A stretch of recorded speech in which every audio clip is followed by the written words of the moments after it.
Kerala Congress J നേതാവ് PJ Joseph Congress വിളിച്ച അതായത് കേരള കോൺഗ്രസ് വിളിച്ച യോഗത്തിൽ പങ്കെടുക്കാനായി തലസ്ഥാനത്തേക്ക് എത്തുന്നുണ്ട്. ഒപ്പം പാർട്ടിക്ക് 2 മന്ത്രിസ്ഥാനങ്ങൾ ആവശ്യപ്പെടും എന്നാണ് PJ ജോസഫ് പറയുകയും ചെയ്യുന്നത്. നേതാക്കളുടെ സാന്നിധ്യം ആവശ്യമുള്ളത് കൊണ്ടാണ് തിരുവനന്തപുരത്തേക്ക് പോകുന്നത്. മുഖ്യമന്ത്രി സ്ഥാനത്തേക്ക് ആരെ പിന്തുണയ്ക്കണം എന്നത് സംബന്ധിച്ച് അഭിപ്രായം കോൺഗ്രസ് ചോദിച്ചാൽ അക്കാര്യം പറയുമെന്നും PJ ജോസഫ് പ്രതികരിച്ചു.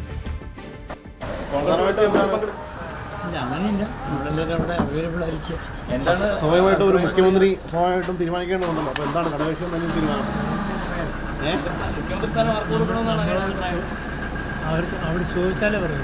എന്നാലും ഈ ഇലക്ഷൻ നയിച്ചത് ആരായിരുന്നു എന്നുള്ളൊരു ഘടകകക്ഷി എന്ന നിലയിൽ നിങ്ങൾക്കൊരു ഇതില്ലേ, തീരുമാനമില്ലേ? അഭിപ്രായം ചോദിച്ചോ? അല്ല, ചോദിച്ചിട്ടില്ല. നിരീക്ഷകർ അത്തരത്തിൽ അഭിപ്രായം ചോദിച്ചിട്ടുണ്ടോ? ഇതുവരെ ചോദിച്ചിട്ടില്ല. അപ്പൊ ഇന്നത്തെ ഈ യാത്രയുടെ ലക്ഷ്യം പ്രധാനമായിട്ടും വലിയൊരു സ്ട്രൈക്ക് റേറ്റ് ആണ് കേരള കോൺഗ്രസിന് കിട്ടിയിരിക്കുന്നത്. സ്വാഭാവികമായിട്ടും മന്ത്രിസ്ഥാനം എത്രയായിരിക്കും ചോദിക്കപ്പെടുക? അത് ഉറപ്പിക്കേണ്ടതല്ലേ? അതെല്ലാം രമ്യമായി പരിഹരിക്കാൻ കഴിയും. അല്ല, എന്നാൽ എത്രയാണ് ആഗ്രഹിക്കുന്നത്? ആഗ്രഹം പറഞ്ഞുകൂടെ? അല്ല, 2 മന്ത്രിമാരെ കിട്ടണമെന്നാണ്. അത് ഇടുക്കിയിൽ നിന്ന് മന്ത്രി ഉണ്ടാവും.